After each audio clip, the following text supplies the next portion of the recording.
Problématique de la gestion des déchets à Bamako, 5 ministres du gouvernement étaient autour du Premier ministre cet après-midi pour parler du sujet. Plusieurs décisions ont été prises pour que Bamako redevienne coquette. Il a été également question du contrat d'Ozone Mali.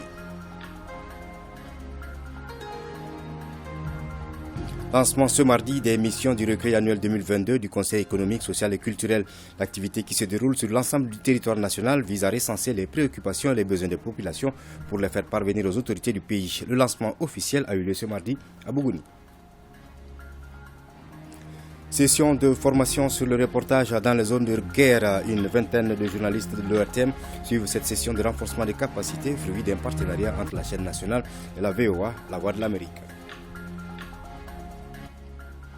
Visite d'une délégation des douanes maliennes au port autonome de Conakry, un port désormais opérationnel 7 jours sur 7 et 24 heures sur 24. Une instruction des autorités guinéennes en vue de décongestionner les lieux, mais aussi et surtout de prendre en charge de façon diligente le flux de marchandises vers le Mali.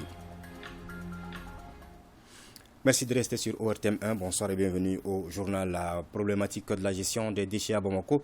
5 ministres du gouvernement étaient autour du Premier ministre cet après-midi pour parler du sujet.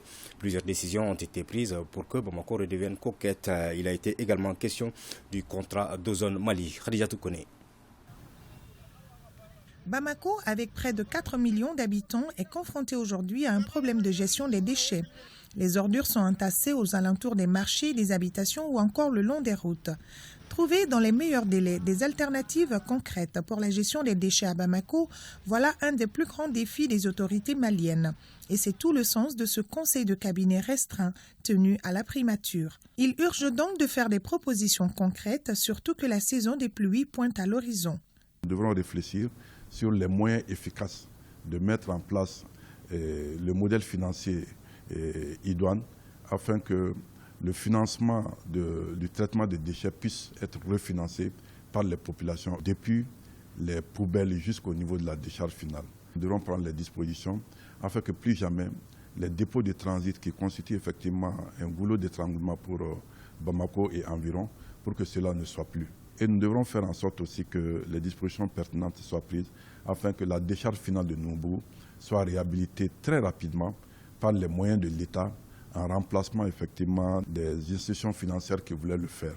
Ces institutions, même s'ils doivent le faire, nous allons le faire rapidement pour que les entreprises qui vont être là très prochainement pour le transport des déchets vers cette décharge finale-là, que ces entreprises trouvent sur place une infrastructure en bonne et due forme pour gérer les déchets au niveau de la décharge finale.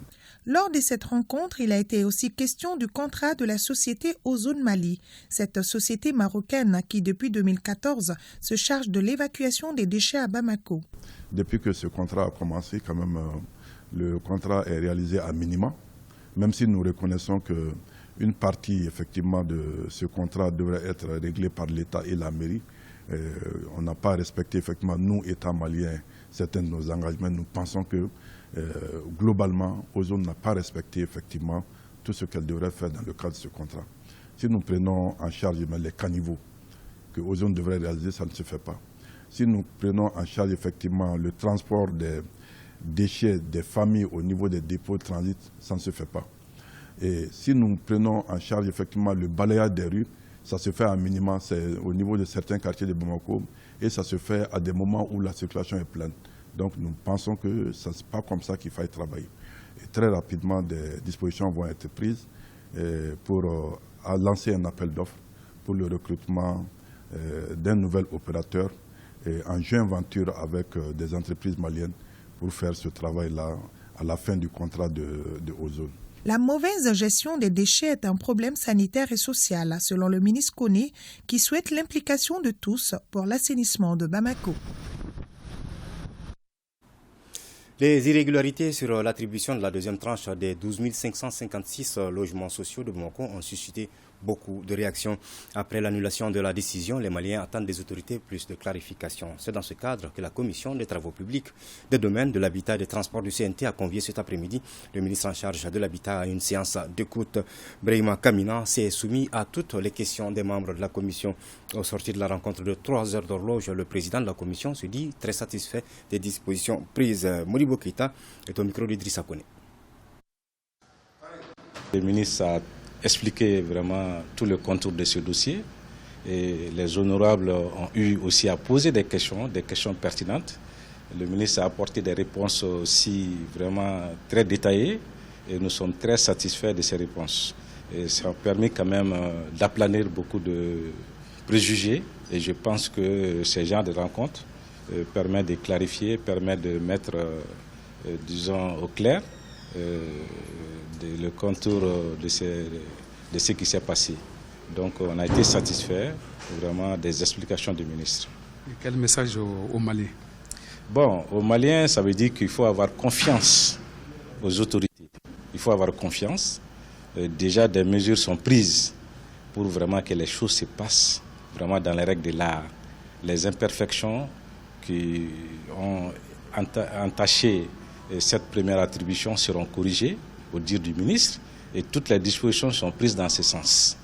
Donc une nouvelle commission a été mise en place qui va regarder, qui va voir au pain fin, qui va examiner et vraiment pour que vraiment il y ait une justice dans cette attribution. Donc vraiment c'est ce que moi je lance aux Maliens, vraiment d'être derrière les autorités, et avoir confiance aux autorités et vraiment nous sommes dans une dynamique d'un Mali nouveau et nous sommes tous là à veiller à ça. C'est pour cela que nous sommes tous partis intéressés à ce que les choses se passent bien. Voilà, Khalifa Nama Traoré m'a rejoint dans ce studio avec un communiqué de l'état-major général des armées. Khalifa, bonsoir. Bonsoir, Mme Alejalo. Avec vous le contenu de ce communiqué. Voilà, mesdames et messieurs, bonsoir. L'état-major général des armées communique que les forces armées maliennes continuent leur mission de recherche et de destruction des sanctuaires terroristes dans le cadre du plan Maliko de l'opération Keletiki. Sur le théâtre de Est de l'opération Maliko, les FAMA ont mené le 13 mars 2022 des opérations aéroterrestres dans le secteur de Menaka suite aux attaques terroristes contre les populations. Les frappes aériennes sur les zones de refuge ont permis de desserrer l'étau et briser l'élan des groupes terroristes dans les zones de Menaka, Anderabukan, Inchinana, Harodi, Infokaraten, In Araban, Tabankor, Tamalet, avec de nombreuses pertes infligées dans leur rang. Sur le théâtre centre de l'opération Maliko, du 8 au 15 mars 2022, les opérations dans la localité de Djabali, précisément à Bekaïwere, région de Ségou, ont permis de neutraliser un terroriste, récupérer un PM et détruire 5 sacs d'engrais. 6 suspects appréhendés ont été libérés après identification. Suite au tir de mortier sur l'emprise de Boni, la patrouille FAMA sortie pour une reconnaissance offensive est tombée dans une embuscade dans la forêt de Serma. Le bilan fait état de 12 terroristes tués, 2 pick-up, 2 mitrailleuses, 12-7, 3 PKM et 10 PM récupérés. En zone sud, dans la région de Sikasso, les patrouilles ont été menées dans la localité de Tandjo suite à des informations indiquant le retour de certains éléments des groupes armés terroristes dans le secteur. Un terroriste a été neutralisé, une arme et une moto récupérées. La patrouille Keletiki, lors de la reconnaissance offensive le 11 mars 2022 dans la localité de Gumbu, région de Nara, a neutralisé 2 terroristes, récupéré 2 AK-47 et 4 téléphones portables. Par ailleurs, le chef d'état-major général des armées rassure les populations que les forces armées maliennes, dans leur montée en puissance, ne ménageraient aucun effort pour la protection des populations et des biens, la lutte contre le terrorisme et la défense de l'intégrité du territoire malien. Voilà, Amara Malejalo, la teneur de ce communiqué. Merci Khalifa Nama Traoré. Suite à présent de cette édition, ouverture ce matin à l'école de maintien de la paix à Lyon Blondin-Pays des travaux de validation de l'avant-projet du code de justice militaire. La réforme vise à rendre ce code conforme à l'ordre juridique du Mali et aux engagements communautaires et internationaux pour renforcer l'état de droit, le droit international humanitaire et la lutte contre l'impunité. Nous aussi, Sissoko. De novembre 2020 à décembre 2021, plus d'une trentaine d'affaires ont été jugées par les tribunaux militaires de Mopti et Bamako. Ces jugements ont révélé les insuffisances et difficultés liées à l'inadéquation entre le code de justice militaire et le code pénal ainsi que le code de procédure pénale. Au nombre de ces difficultés, le renouvellement du mandat des magistrats de l'ordre judiciaire affectés dans les juridictions militaires. Le code de justice militaire ne parle pas de magistrats militaires mais de juges militaires. Les avocats étrangers n'ont pas le droit de plaider devant les juridictions militaires. Aussi, le code ne précise pas si la qualité de militaire de la personne poursuivie est prise en compte au moment des faits ou pas. Le code ne prévoit pas également la procédure de flagrance et la plainte avec constitution de partie civile. Pour la procédure de pénal militaire, le Code parle uniquement de la gendarmerie. Aujourd'hui, dans le contexte actuel de la judiciarisation du théâtre d'opération, la prévôté a pris toute sa place. Il y a également la question du lieu de détention des militaires en cas de mandat de dépôt ou d'arrêt. La carte judiciaire relative aux tribunaux militaires, la création de tribunaux permanents et non permanents en fonction du temps de paix ou du temps de guerre, la composition du tribunal militaire, l'adéquation entre les grades et la hiérarchie des magistrats de l'ordre judiciaire et des magistrats militaires, le principe ô combien important de double degré de juridiction, les questions de compétence des tribunaux militaires, la problématique des ordres de poursuite, le rôle du ministre de la Défense et des anciens combattants dans la mise en mouvement de l'action publique. La qualité du travail accompli permet sans nul doute au Mali de se doter d'une base de discussion pour les autres étapes du processus d'adoption. Il s'agit d'adapter le Code de justice militaire aux instruments juridiques nationaux et internationaux ratifiés par le Mali. Cet atelier qui participe d'une dynamique visant à améliorer la performance et l'efficacité de la juridiction militaire, tant dans son organisation que dans son fonctionnement. Le contexte sécuritaire que nous vivons a induit une augmentation des opérations sur le terrain des forces de défense et de sécurité maliennes, notamment dans le cadre d'opérations antiterroristes. Les défis qui se posent à notre pays requiert de bâtir un système de justice efficace, performant, crédible et jouissant de la confiance des populations. La lutte contre l'impunité et la refondation du Mali prônée par les autorités de la transition passe par ces réformes. Le processus de relecture du Code de justice militaire enclenché par les autorités de la transition bénéficie de l'appui du PNUD, de l'ECAP Sahel Mali, de la MINUSMA et du CICR. Un atelier de haut niveau sur la validation de l'avant-projet du cadre stratégique de la refondation de l'État s'est ouvert ce matin au CICB. L'objectif est d'assurer un véritable processus de refondation du Mali à travers la mise en œuvre des recommandations issues des assises nationales compte rendu Isaac Tchenou. Un mois après la remise officielle du rapport final sur les assises nationales de la refondation de l'État, le gouvernement passe à la deuxième étape de la mise en œuvre des recommandations. Il s'agit de la traduction en actes concrets des ANR qui passent par cet atelier de validation d'avant-projet du cadre stratégique de la refondation de l'État. À l'ouverture des travaux, Ibrahim Ikassa Maïga, ministre de la refondation de l'État, chargé de la relation avec les institutions, a insisté sur l'importance pour les autorités de la transition de traduire en actes des propositions des assises. Oui, elles seront traduites en véritables actions dans le projet de cadre stratégique de la refondation de l'État et serviront à poser les jalons solides de la refondation de l'État à laquelle aspirent tous nos concitoyens en vue de l'avènement d'un Mali bien gouverné, mieux sécurisé, plus démocratique et stable, d'un État prospère, soucieux du vivre ensemble et respectueux des droits de l'homme et des valeurs socio-culturelles. Les 5 axes qui s'articulent autour de 13 objectifs spécifiques issus des ANR ont été traduits en programme d'action par le cadre stratégique. Des axes qui vont de la gouvernance à la réforme politique et institutionnelle administrative en passant par la sécurité et la défense sans occulter le développement humain durable, entre autres. Les travaux qui seront conduits sous forme de plénière et de groupes de travail doivent aboutir à des propositions ou reformulations conséquentes permettant au gouvernement de disposer d'un cadre référentiel en matière de refondation de l'État, afin d'agir avec efficacité et efficience dans l'intérêt supérieur de notre nation. Les participants ont 3 jours pour formuler des propositions et recommandations en vue de disposer d'un cadre stratégique de la refondation assorti de son plan d'action.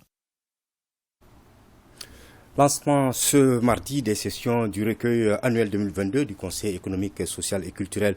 L'activité qui se déroule sur l'ensemble du territoire national vise à recenser les préoccupations et les besoins des populations pour les faire parvenir aux autorités du pays. Le lancement officiel a eu lieu aujourd'hui à Bougouni. Envoyés spéciaux Aridou Matina et Abdoulaye Diarra. Conformément aux dispositions de l'article 107 de la Constitution relative à l'élaboration du recueil annuel des attentes, des besoins et des préoccupations de la société civile, des missions du Conseil économique, social et culturel sillonnent l'ensemble des régions administratives pour s'imprégner des problèmes auxquels les citoyens sont confrontés. C'est l'une des missions principales de notre institution et ce qui fait que chaque année, en cette période, les missions tant à l'intérieur du pays qu'à l'extérieur du pays sont levées pour pouvoir vraiment être en contact avec les Maliens, et surtout de façon majoritaire avec la population civile, pour s'imprégner des préoccupations, des attentes, des problèmes et des besoins de cette société civile, qui en retour à la suite vraiment des synthèses, lors vraiment d'une session ordinaire, un recueil est élaboré et transmis à l'endroit des autorités, notamment au président de la République et aujourd'hui président de la transition, au gouvernement aussi bien qu'à l'organe législatif. Retenu pour le lancement des activités, la région de Bougouni, la cité du Bani-Mounitié, entend profiter pleinement de cette activité citoyenne. Le thème de cette année, d'abord, c'est l'attente et les besoins de la société civile. Donc il faut que la société civile arrive à se retrouver là-dedans, de comprendre aujourd'hui qu'on est dans une autre dynamique. Donc c'est cette dynamique qui nous permettra de faire sortir le Mali de tout cet engrenage souvent national et international qui nous empêche quelque part d'avancer. Ce que j'ai à demander aux différentes équipes de travail, de s'investir beaucoup, de rester vraiment à l'écoute de la population et pour pouvoir vraiment bien faire la collecte et qu'au finisse nous puissions vraiment élaborer un recueil digne de ces noms, un recueil annuel des attentes pour l'année 2022.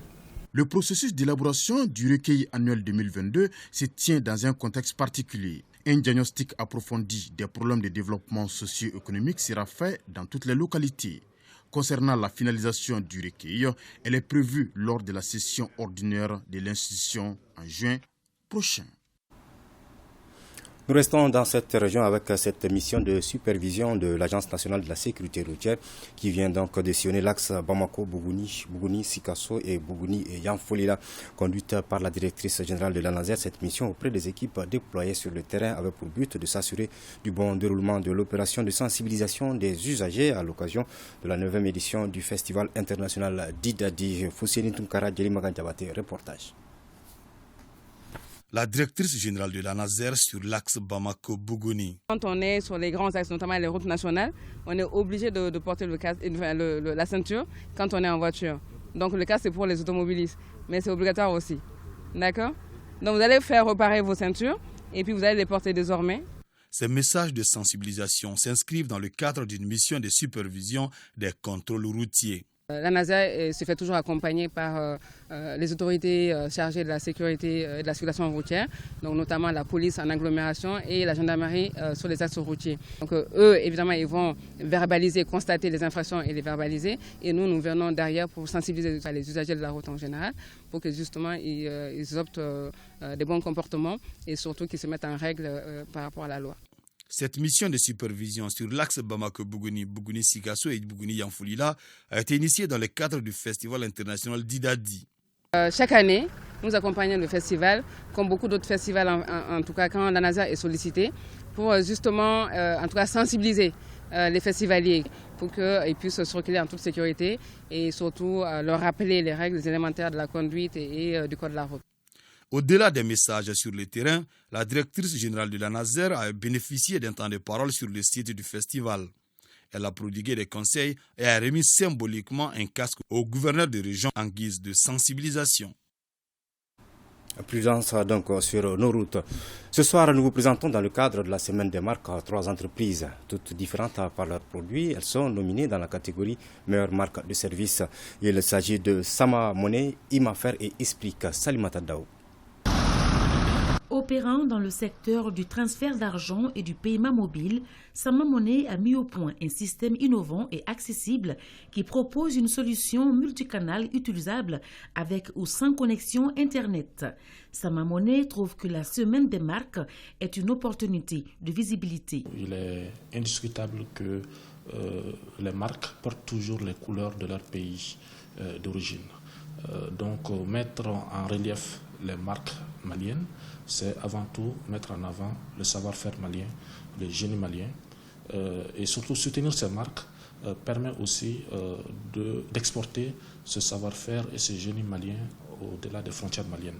Je souhaiterais faire plutôt une suggestion, cette fois-ci aux autorités maliennes, qui est de voir dans quelle mesure prendre des dispositions réglementaires qui permettraient de mettre en œuvre la préférence nationale dans les politiques de passation de marché au Mali.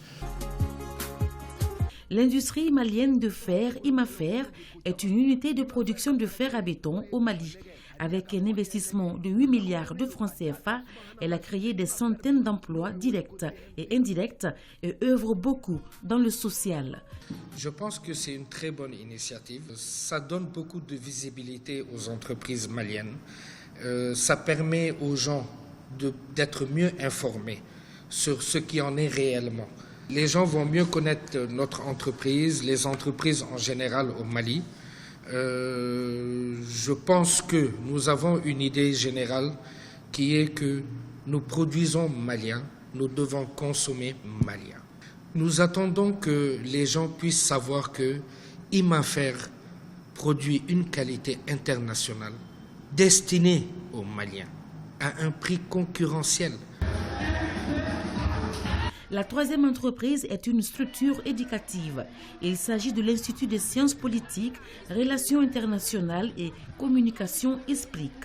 Établissement privé d'enseignement supérieur, l'ISPLIC propose des formations qui sont connues par l'État du Mali et par le CAMES. Il est vraiment important de protéger sa marque.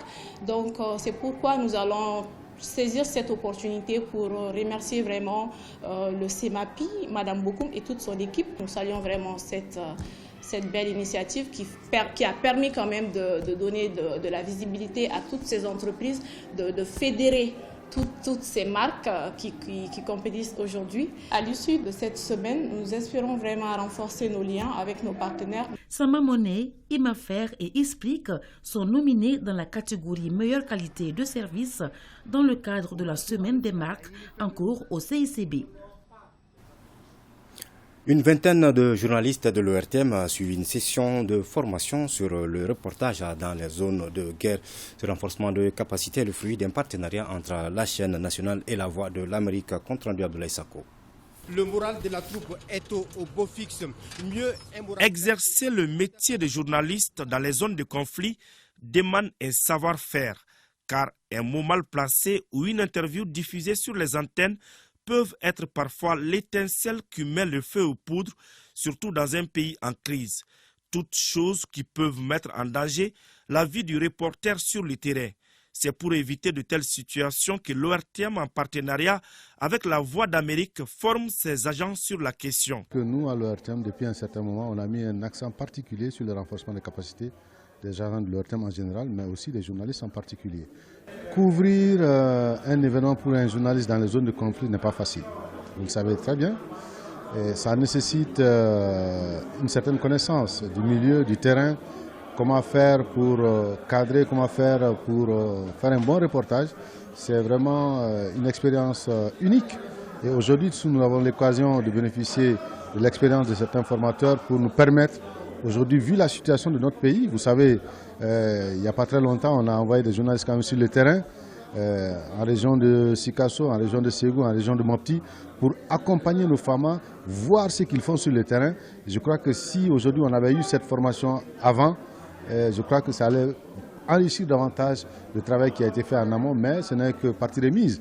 On va continuer justement à accompagner nos femmes sur le terrain, à montrer la capacité, la montée en puissance de nos femmes, bien évidemment, à travers les actions qu'elles mènent sur le terrain. C'est une formation que nous offrons à l'ORTM chaque année.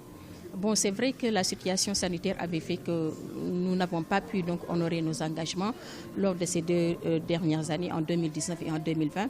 Mais avec l'amélioration de la situation sanitaire, donc nous avons repris les formations et je pense que donc ça va continuer. Les journalistes jouent un rôle de premier plan dans un pays, surtout en période de conflit. La maîtrise du traitement de l'information sensible peut contribuer à la stabilisation du pays. J'espère que cet atelier permettra de consolider davantage vos connaissances grâce aux outils pédagogiques que vous allez acquérir ici et maintenant. Les enseignements que vous en tirerez devraient vous être utiles dans votre travail au quotidien et je souhaite que vous puissiez les appliquer immédiatement. Cette session de renforcement de capacité sur le reportage en zone de guerre dure 3 jours. Elle regroupe une vingtaine de journalistes de Bamako et de certaines stations régionales de l'ORTM. Visite d'une délégation des douanes maliennes au port autonome de Conakry, un port désormais opérationnel 7 jours sur 7 et 24 heures sur 24. Une instruction des autorités guinéennes en vue de décongestionner les lieux, mais aussi et surtout de prendre en charge de façon diligente le flux de marchandises vers le Mali. Envoyé spécial à Conakry, Gaussou Touré, Yaya Konaté. Au bout de la capitale guinéenne, une grande ouverture sur le monde commercial, le port autonome de Conakry. Ici, un terminal à conteneurs doté d'équipements de dernière génération, il est géré par le groupe Bolloré. Quand je prends les équipements au jour d'aujourd'hui, nous avons 2 portiques de quai qui sont derrière moi, qui sont de la dernière génération, qui sont opérationnels 24 heures sur 24. Et nous avons les RTG, les portiques de quai qui réceptionnent les conteneurs du parc. Aussi, nous avons 12 de ça, qui sont opérationnels aussi 24 heures sur 24, ça fonctionne de nos besoins. Nous avons des attelages aussi qui nous aident à prendre les conteneurs du bateau directement au scanner dans les différentes travées aussi. Nous avons au moins 20 de ça aussi, 20 attelages qu'on utilise. Donc aujourd'hui, pour le moment, le volume que nous gérons au Conakry Terminal, nous sommes vraiment bien équipés pour pouvoir gérer cela. La réhabilitation, l'extension et la modernisation du port se font sous la houlette de la société Alport, filiale du groupe Albayak. Le concessionnaire entend investir ici pas moins de 500 millions de dollars avec déjà des résultats qui comblent les attentes. Il faut reconnaître que nos prédécesseurs ont œuvré et qu'au jour d'aujourd'hui, avec les infrastructures qu'on a, avec la structure qu'on a, on arrive à écouler un équipement ou une marchandise hors du port le plus rapidement que possible, au point où on est d'ailleurs compétitif par rapport à ces gens qui avaient l'avantage naturel ou économique comparé à nous. Des infrastructures que les autorités guinéennes veulent mettre aujourd'hui au service du Mali. Pour ce faire, des instructions ont été données aux autorités portuaires qui les ont traduites en mesures concrètes. Il est difficile de trouver plusieurs camions sous Palam pour envoyer directement au Mali. Donc on a renforcé la capacité de stockage du Mali, 120 000 tonnes pour les marchandises conventionnelles. Et on a envoyé des stockages de blé, 35 000 tonnes. Aussi, on a aménagé l'espace de stockage pour le coton, pour booster le transit malien. Ça va faire baisser le fret sur le corridor Conakry-Bamako. Et aussi, on a aménagé des espaces de CFS, Container Free Station, pour le dépotage des conteneurs en destination en provenance du Mali. Et aussi, on a aménagé des parkings et on est en train de construire un bâtiment où les chauffeurs maliens vont se reposer une fois qu'ils sont à Conakry. Du concessionnaire aux entreprises de logistique et de transport en passant par les sociétés de consignation ou de manutention, l'ensemble des acteurs tentent de s'organiser pour prendre en compte désormais la dimension Mali. Les perspectives, elles sont de soutenir d'abord le Mali. C'est notre priorité. Bon, ce sont des flux qui ne passaient pas par Conakry, qui sont dirigés maintenant dans le soutien de la Guinée au Mali. Et il faut que nous nous organisions tous ensemble, Maliens et Guinéens, pour répondre aux besoins de l'État malien et des entreprises maliennes. Les opérateurs maliens peuvent attendre tout de nous, tout ce qui est à notre portée. Dès que les opérateurs ont commencé à envoyer les marchandises vers Conakry, nous avons facilité le changement de route sur Conakry. Tout client qui souhaite dérouter sa marchandise sur Conakry, on lui accorde toutes les facilités pour que la marchandise soit acheminée à temps sur Conakry. Ce sont les administrations douanières qui ont donné le ton suite là aussi aux instructions des plus hautes autorités. La plus haute autorité qui nous a instruit de rendre le port de Conakry opérationnel 24 heures sur 24 et 7 jours sur 7. Et ça pour un double objectif. Le premier, c'est pour pouvoir fluidifier le passage des marchandises au port de Conakry. En même temps, pour pouvoir drainer le volume que le Mali compte faire passer par les ports guinéens dans les deux sens. Maliens et Guinéens veulent donc saisir pleinement l'opportunité qu'offre l'embargo. Désormais, les deux pays sont décidés à travailler main dans la main pour que le port de Conakry soit véritablement celui du Mali, mais surtout qu'il le demeure quand la crise actuelle sera passée. Voilà, ici au Mali, il y a environ 25 milliards de francs CFA. C'est le coût de construction de 2 travées réalisés dans le cadre du projet de ligne de transport en 225 kV à Sikasso, Bougouni, Sanankoroba, Bamako. Des équipements qui permettent donc d'améliorer la fourniture de l'électricité. La cérémonie d'inauguration a eu lieu lundi à Sikasso. Compte rendu Moustapha Doumbia, Amadou Dolo. Il s'agit de l'inauguration des travaux de construction de 2 travées pour l'extension du poste d'électricité de Sikasso dans le cadre du projet de ligne de transport en 225 kV Sikasso Bougouni Sanankoroba Bamako. C'est un ensemble d'équipements destinés à l'alimentation d'un départ de lignes électriques. En clair, les travaux de base qui permettront à moyen et long terme d'accroître la production d'énergie. La Direction nationale de l'énergie est maître d'ouvrage des travaux. Si on finira avec les postes de Bougouni et de Sanankoroba, nous pourrons alimenter cette ligne et ça va renforcer la desserte électrique. En plus que de l'importation que nous pouvons faire à partir des pays voisins, nous pourrons augmenter notre capacité de production.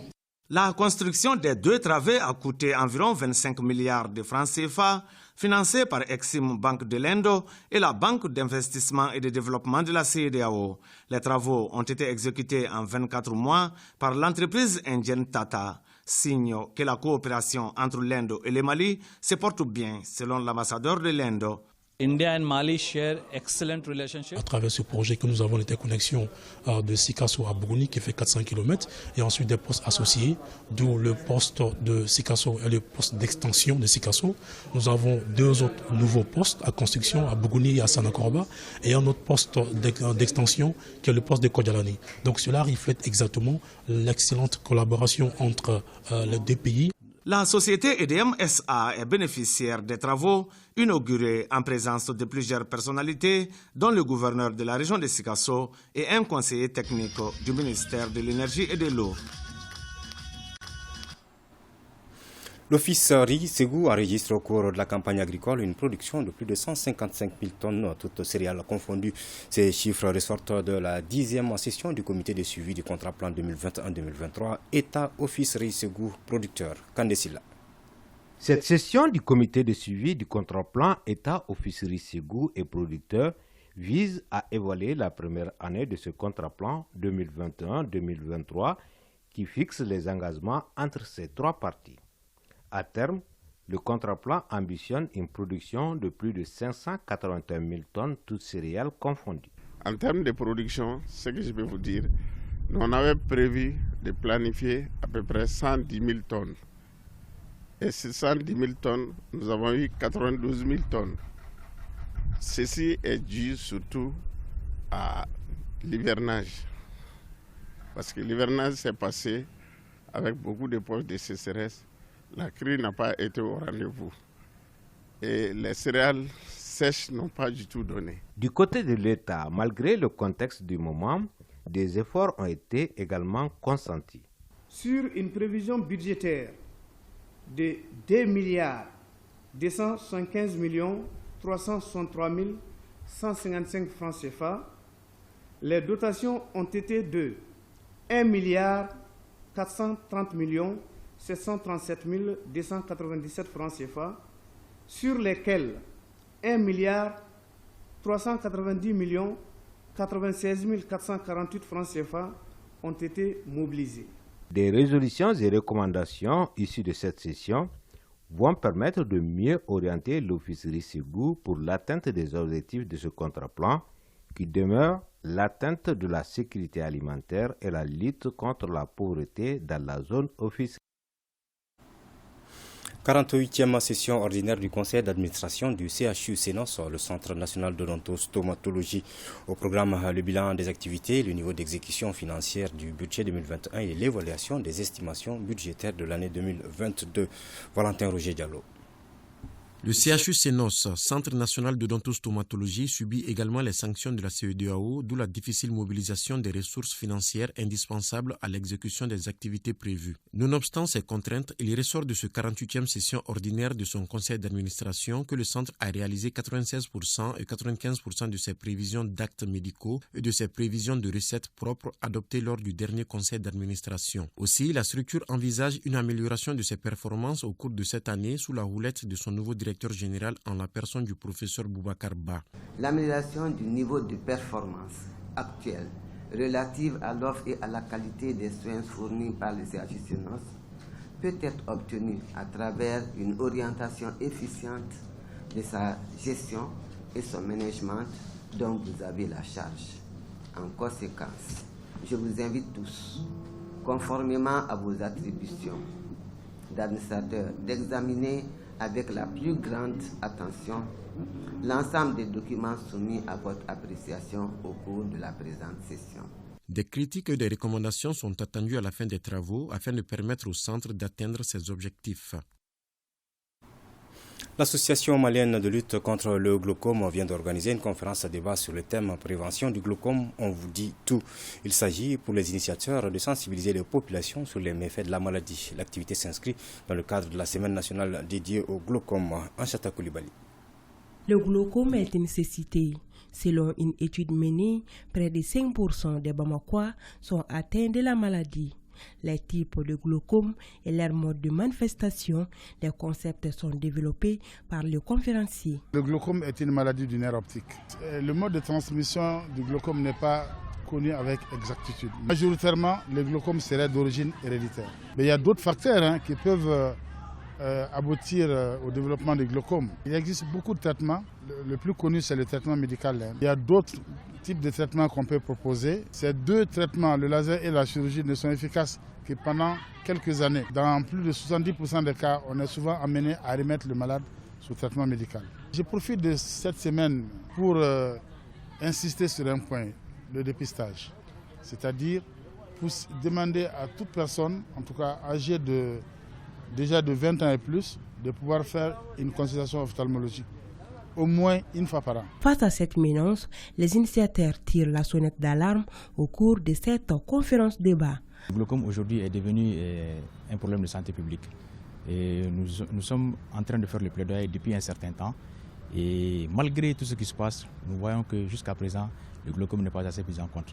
Donc c'est le lieu de faire un appel pressant au niveau des hautes autorités pour qu'ils puissent en tout cas faire l'essentiel pour que les plateaux techniques puissent être assez fournis pour que les malades du glaucome puissent avoir accès aux médicaments du glaucome, à la consultation et surtout inciter aussi les autorités à aller vers l'assurance maladie universelle. En marge de la conférence, des séances de consultation gratuites ont été organisées. Ces échanges s'inscrivent dans le cadre de la Semaine nationale de lutte contre le glaucome. Parlons santé toujours, cette fois-ci avec le point Covid de ce jour. Sur 916 tests réalisés par les services de santé ce mardi 15 mars, on dénombre 5 cas positifs de personnes guéries et 0 décès à ce jour. 36 personnes sont sous traitement. Pour vous protéger et protéger les autres, suivez les mesures de prévention et faites-vous vacciner. Dans le cadre du 8 mars, à la Journée internationale des femmes, une équipe de l'ERTM CAI est allée à la rencontre d'une femme battante qui excelle dans le commerce depuis 40 ans. Ndei Absetou Traoré a commencé son commerce par la vente de jus de gingembre et aujourd'hui, elle a à son actif 3 boutiques à travers la ville. Kansoutou Kanouté. Présidente du réseau des femmes entrepreneuses de la région de Caille, Ndei Absetou Traoré garde bien les pieds sur terre et la tête sur les épaules. Très organisée, cette femme très dynamique s'est lancée dans le commerce il y a au moins 40 ans. Mon souhait était de travailler dans la fonction publique, mais l'essor en a décidé autrement.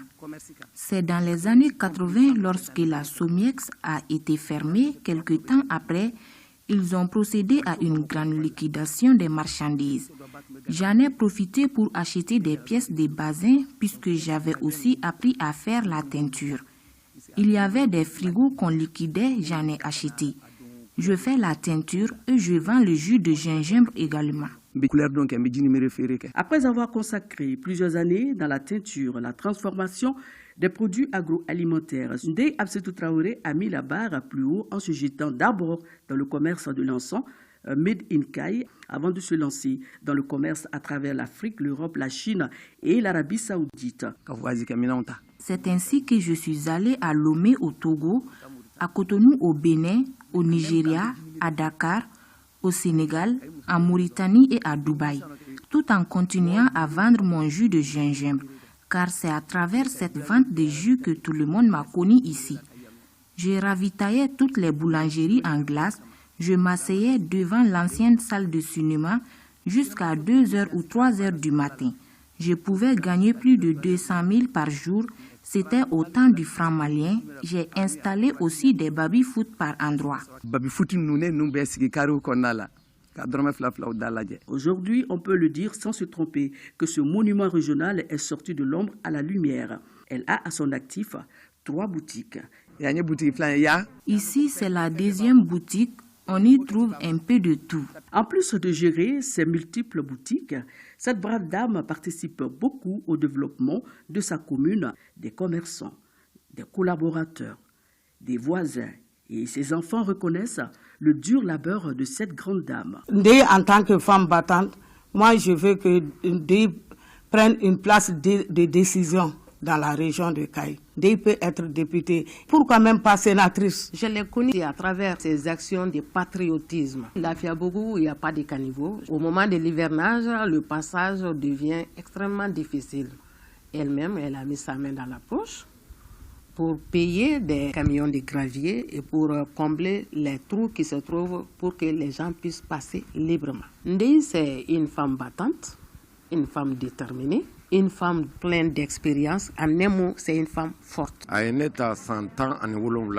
Je vis chez Ndeye il y a 17 ans maintenant. Elle m'a pris sur ses épaules à cause de ma situation précaire.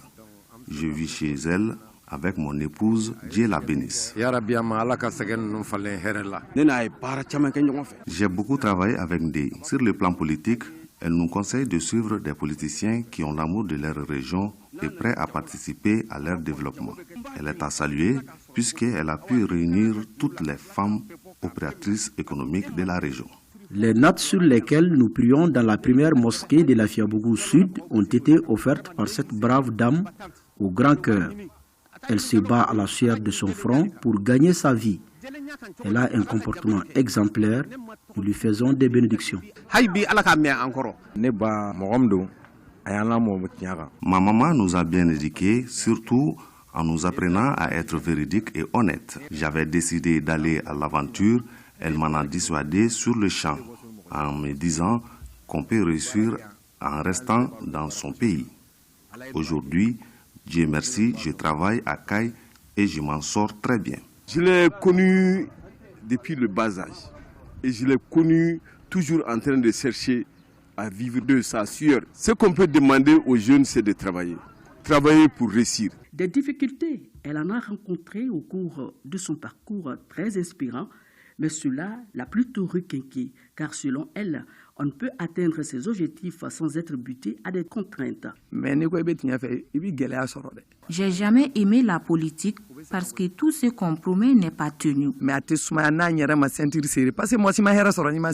Ce monument régional déteste une seule chose dans la vie, l'injustice. Voilà, ainsi s'achève cette édition. Juste le temps de parler de littérature. Retrouvez donc désormais dans vos kiosques ce roman intitulé Béréniement à l'école de la vie, une œuvre autobiographique qui retrace le parcours de Maître Barry Brema Sidibé à travers 2 mondes, le traditionnel et celui moderne. Merci de nous avoir suivis. Bonsoir.